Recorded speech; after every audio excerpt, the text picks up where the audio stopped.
स्वामी शांति प्रकाश चंद महाराज ॾाढी प्यारी ॻाल्हि ॿुधाई कि हिकिड़ा महात्मा वेठा हुआ, उन्हनि वटि सभु श्रद्धालु अचनि पिया, भेटा पिया रखनि।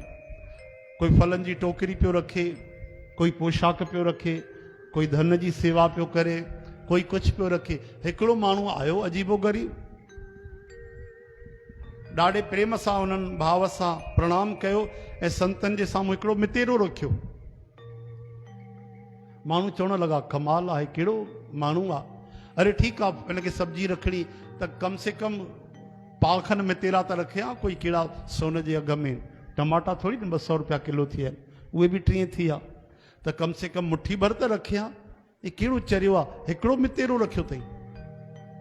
लेकिन हैरान त तॾहिं थिया जॾहिं संतनि ॾाढो मुस्कुरायो ऐं अखियुनि सां इशारो करे उनखे चयूं भी।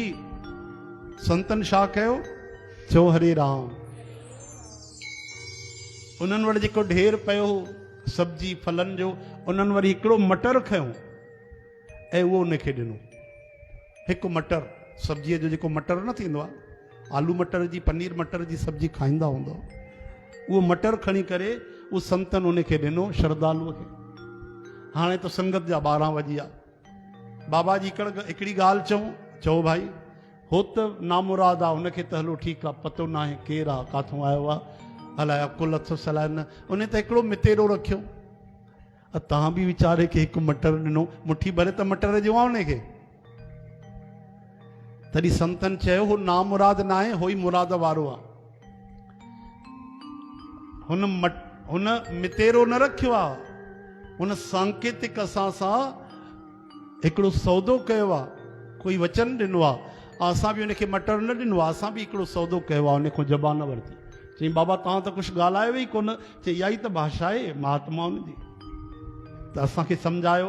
हुन चई मितेरो इन करे रखियईं त हिन जो अर्थ सम्झियो, तव्हां सम्झो त मां सम्झी वियुमि। भई मितेरे जो अर्थ आहे मैं तेरा, मितेरा यानी मैं तेरा। त मां चयोमांसि भई तूं पंहिंजे ॻाल्हि ते टरंदे त न। संस्कृत में चइबो आहे मां खे न, हा न, मां कुरु।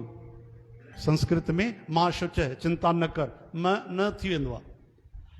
त मां वरी उनखे मटर ॾिनोमांसि, भई टरजा न, पंहिंजे वचन ते क़ाइमु रहिजा। हुन मितेरो ॾे चई मैं तेरा, मां मटर ॾेई चयोमांसि टरजा न टर, क़ाइमु रहिजा। त उन हथ जोड़े स्वीकार कयो।